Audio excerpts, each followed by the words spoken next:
Pemimpinan kembali terjadi di tubuh Partai Persatuan Pembangunan atau P3 setelah muktamar yang digelar di Ancol, Jakarta Utara sejak Sabtu 27 September lalu. Baik kubu Mardiono ataupun kubu Agus Suparmanto sama-sama mengklaim bahwa pihaknya menang secara aklamasi setelah pelaksanaan muktamar ke-10 Partai Berlambang Ka'bah yang diwarnai dengan kericuhan.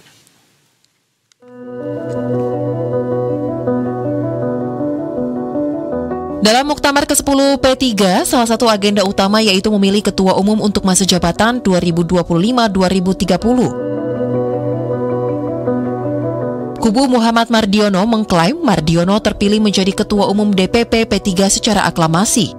Mardiono disetujui oleh 1.304 muktamirin pemilik hak suara muktamar yang hadir. Pimpinan sidang muktamar ke-10 P3 Amir Uskara mengatakan, sesuai ADART pasal 11, pemilihan ketua umum partai harus dihadiri oleh calon ketua umum. Dan usai terpilih, Mardiono mengaku berterima kasih serta bersyukur atas hasil pemilihan ketua umum. Mardiono pun turut membeberkan soal alasan percepatan pemilihan ketua umum dengan alasan sejak awal sudah ada gelagat akan terjadi keributan dalam muktamar. Menurutnya, berdasarkan ADART partai, proses bisa dipercepat jika terjadi kondisi yang dianggap darurat. Dan Mardiono terpilih sebagai ketua umum pada tanggal 27 September 2025. Kendati demikian, penetapan Mardiono sebagai ketua umum kemudian ditolak sebagian peserta muktamar. Sebagian kader melalui Ketua Majelis Pertimbangan P3, Muhammad Romahur Muzi alias Romi menyatakan penetapan Mardiono itu tidak sah. Menurut Romi, muktamar ke-10 P3 masih berlangsung hingga pukul 22.30 waktu Indonesia Barat dan belum menetapkan ketua umum. Semula, muktamar dijadwalkan digelar selama 3 hari, terhitung sejak tanggal 27 hingga 29 September 2025. Di sisi lain, kubu Agus Suparmanto, ketua umum terpilih lainnya, merespons dinamika yang terjadi pada muktamar ke-10 Partai Persatuan Pembangunan. Pihaknya meyakini telah memenuhi seluruh persyaratan yang dibuat oleh steering komite untuk menjadi calon ketua umum.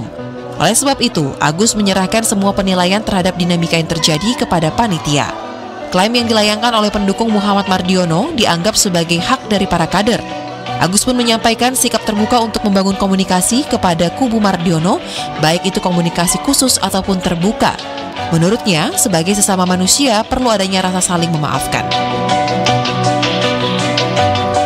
Sebelumnya, aksi saling dorong antar kader P3 terjadi di pintu masuk Aula Krakatau Hotel Mercure Ancol, Jakarta Utara.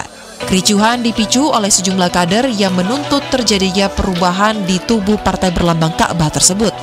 Tidak hanya saling dorong, kericuhan juga terus memanas hingga terjadi aksi saling lempar kursi dan baku pukul.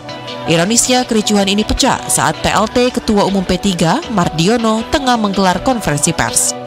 Tim Liputan, Berita 1, Jakarta. Menteri Koordinator